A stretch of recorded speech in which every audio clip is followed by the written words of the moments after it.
বর্তমানে এআই প্রযুক্তি নিয়ে অনেক আলেমদের মুখে শুনেছি এটা নাকি দাজ্জালের অনেক বড় ফিতনা। দাজ্জাল নাকি এই প্রযুক্তির দ্বারা মানুষের ফিতনায় ফেলবে।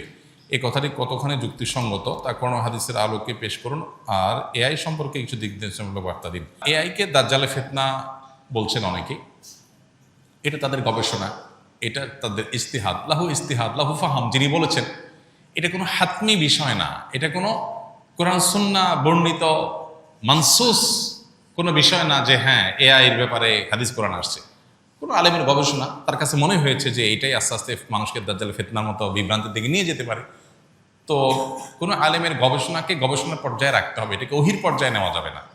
এটা হতে পারে, নাও হতে পারে, দাজ্জালের ফিতনাটা অন্য কোনোটা থেকে আসতে পারে, এগুলো কোনোটাকে নিশ্চিত বলার সুযোগ নেই। হ্যাঁ, আমাদের কাছে যদি মনে হয় যে না এটা দাজ্জালের ফিতনা, এটা থেকেই মনে হয় আসবে, তাহলে সেটাকে সেভাবে বলা উচিত, যেটা আমার ধারণা, আমার মনে হয়।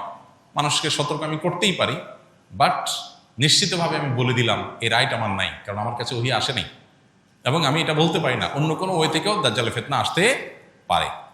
তবে এটা ঠিক যে এটা এক ধরনের ফিতনা এবং বিভ্রান্তিতে মানুষকে ফেলে দিচ্ছে, উম্মাকে ফেলে দিচ্ছে এবং নানাবিধ ফিতনার দুয়ার উন্মোচন করছে। ফিতনা কোথায় গিয়ে ঠেকবে, কত বড় আকার ধারণ করবে, সেটা আল্লাহু আলাম।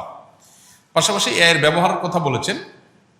ব্যবহারের বিষয়ে এআই দিয়ে যদি শরঈ কোনো কাজ করে কেউ, গায়রে শরঈ কাজ না করে, তো জায়েজ। এটা একটা টুল বা এটা একটা টেকনোলজি, এটাকে ব্যবহার করে যদি শরিয়া নিষিদ্ধ নয় এমন কাজ কেউ করে, তাহলে সেটা করতে অসুবিধা নেই।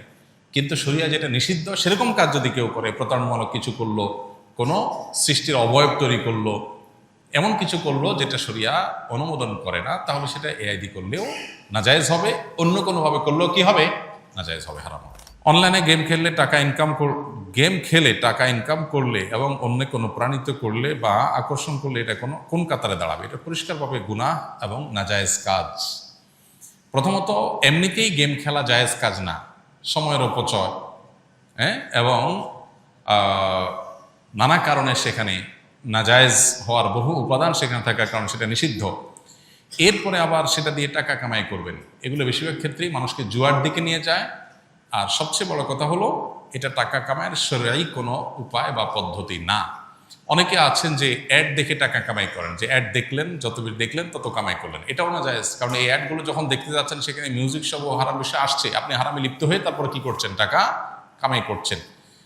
এবং এই সমস্ত গেমস ইত্যাদি থেকে টাকা উপার্জন করার এই পথ অবলম্বন করে একটা সময় দেখা যায় অনলাইন জুয়াতে আসক্ত হয়ে যায়। আজকাল অনলাইন জুয়া এটা ঘরে ঘরে জনে জনে হয়ে গেছে। এখন দেখা যায় বিভিন্ন স্পোর্টস চ্যানেলে, বিভিন্ন সাধারণ টিভি চ্যানেলে, বিভিন্ন প্রচারণায়, খেলোয়াড়দের জার্সিতে, বিভিন্ন কিছুতে দেখা যায় যে অনলাইন জুয়ার অ্যাডভার্টাইজ অহরহ, যেটা আমাদের দেশে প্রচলিত আইনেও নিষেধ, ধর্মীয়ভাবেও যেটা হারাম। সেই জিনিসটা এটাকে খুব নর্মাল করে ফেলা হয়েছে, যেন দেখার কেউ নেই। এগুলোর ব্যাপারে আমাদের সতর্ক থাকা দরকার। এগুলো আমাদের সর্বস্বকে ধ্বংস করে দিবে। এই জুয়ার পথে যারা গেছে তাদের জীবন ধ্বংস হয়ে গেছে, দুনিয়াও বরবাদ, আখিরাতও বরবাদ, পরিষ্কারভাবে হারাম। আজকাল দেখা যায় এই যে বিভিন্ন সময় বিশ্বকাপ, ফুটবল হয়, ক্রিকেট হয়, বিভিন্ন খেলা হয়, এগুলোকে কেন্দ্র করে এলাকায় এলাকায়, মহল্লা জুয়ার আসর বসে, ছেলেরা মেয়েরা বাজি ধরে। এই যে বাজি, এই যে জুয়া, এগুলো পরিষ্কারভাবে হারাম। এগুলোকে আজকাল দেখা যায় যে অনেকে ব্যবসা হিসাবে এটাকে রীতিমতো একটা ফরম্যাট দিয়ে যুবকদেরকে সেখানে লাগাই দিচ্ছেন, পরিষ্কারভাবে হারাম। এগুলোর ব্যাপারে সামাজিক সচেতনতা বাড়াতে হবে এবং রাষ্ট্রের কর্তা ব্যক্তিদেরও এগুলোর পরে ব্যবস্থা গ্রহণ করতে হবে। আমি মুখে কোনো গালি দেই নাই, কিন্তু বন্ধুদের সাথে গ্রুপে গালিগালাজ এর টাইপিং করি মাঝে মধ্যে, এতে কি আমার গুনাহ হবে কিনা? কোনো খারাপ কথা মুখ দিয়ে বললেই শুধু খারাপ হয় না, ওইটা টাইপ করে লিখলেও কি হয়, খারাপ হয়। কোনো খারাপ কথা মুখে বললেই শুধু গুনাহ হয় না, ওইটা কলমে লিখলেও কি হয়, গুনাহ হয়। এজন্য আমাদের সব ধরনের জবানের হেফাজত করা উচিত। জবানের হেফাজত বলতে শুধুমাত্র দুই ঠোঁটের হেফাজত বা জিহ্বার হেফাজত বা মুখের হেফাজত না।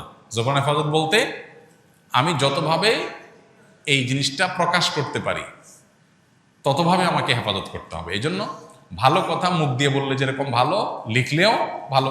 আপনি কাউকে মুখে আসসালামু আলাইকুম বললেন, সওয়াব পাবেন। আবার কাউকে চিঠিতে আসসালামু আলাইকুম লিখে দিলেন, মেসেঞ্জারে টাইপে আসসালামু আলাইকুম লিখে দিলেন, সওয়াব পাবেন কি পাবেন না? ঠিক একইভাবে খারাপ কথা মুখ দিয়ে বললে যেমন খারাপ, টাইপে করলেও খারাপ। অনেক যুবকরা আছেন আজকাল নিজে এমনি গালমন্দ করেন না, খারাপ কথা বলেন না, কিন্তু বন্ধু বান্ধবের পালায় পড়ে আড্ডাবাজির পালায় পড়ে দেখা যায় যে তিনি বিভিন্ন রকমের গুনাহে লিপ্ত হয়ে যান। এই ব্যাপারে আমাদের বিবেকগুলো অনেক সময় জাগ্রত হয় না, কাজ করে না। আমাদের বিবেকগুলো জাগানো উচিত এবং বিবেক কাজ করা উচিত। মা বাবাকে কষ্ট দিলে কি হয়, কি হবে? কবিরা গুনাহ হয়। মা বাবাকে কষ্ট দিলে কি হবে? কবিরা গুনাহ হবে। আর কবিরা গুনাহ করলে, মহাপাপ হলে তার শাস্তি জাহান্নাম, আর দুনিয়াতেও লাঞ্ছনা অবধারিত। এই জন্য আল্লাহ তাআলা বলেছেন যে মা বাবা তাদেরকে কখনো ধমক দিয়ে কথা বলা যাবে না, হ্যাঁ, এবং তাদেরকে উফ বলা যাবে না। তাদের সামনে আব্দুল ইবনে আব্বাস রাদিয়াল্লাহু তাআলা বর্ণিত এক হাদিসে আছে, তিনি বলেছেন যে মা বাবার সামনে কাপড়ও ঝাড়া যাবে না, যে কাপড়ের ধুলাবালি এটা ঝাড়বে মা বাবার সামনে, এটাও বেয়াদবির শামিল, এটাও হুকুকুল ওয়ালিদাইন বা মা বাবার অবাধ্যতার শামিল। তাহলে কতটা নম্রতা তাদের সামনে দেখাতে হবে।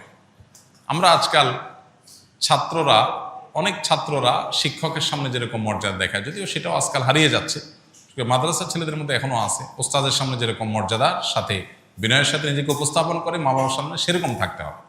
আমাদের হলো মা বাবা হলেন এমন মানুষ যে যার সাথে সবসময় 24 আওয়ার্সে যে কোনো সময় ঝাড়ি দিয়ে কথা বলা যায়। বিশেষ করে মা মানুষটাই এমন, আমরা মনে করি যে চোখ বন্ধ করে অটো ঝাড়ি দেওয়া যায় যাকে, তিনি হলেন কে? মা। অথচ সবচেয়ে বেশি রেসপেক্ট, সবচেয়ে বেশি সম্মান পাওয়ার কথা তাদের সামনে মাথা উঁচু করে উচ্চ গলায় কথা বলারই কথা না। কিন্তু আমরা নিয়মিত নামাজ কালাম করে অনেক তালেবের এলেমও আছে, মা বাবার সামনে এরকম আচরণ করেন। ওস্তাদের সামনে বিনয়ী, মা বাবার সামনে দুরাচরণ করছে। ওস্তাদ এত বিনয়ের হক রাখেন না, ওস্তাদের এত অধিকার নাই যত অধিকার কার আছে? মা বাবার আছে, কিন্তু সেটার খবর নেই। আমরা অনেকেই এক্ষেত্রে ভুল করি। কেউ কারোর মাধ্যমে সালাম পাঠালে তার উত্তরে কি বলবো? কেউ কারোর মাধ্যমে যদি সালাম পাঠায় তাহলে সেক্ষেত্রে আপনি উত্তরে বলবেন ওয়া আলাইকা ওয়া আলাইহিস সালাম, অর্থাৎ তুমি যে সালামটা নিয়ে আসছো তোমার প্রতি এবং যিনি সালাম পাঠালেন উভয়ের প্রতি আল্লাহর শান্তি বর্ষিত হোক। এভাবে আমরা সালামের জবাব দিব যদি কারোর মাধ্যমে লোক মারফতে সালাম পাই। আস-সুন্নাহ ফাউন্ডেশন, উম্মার স্বার্থে সুন্নাহর সাথে।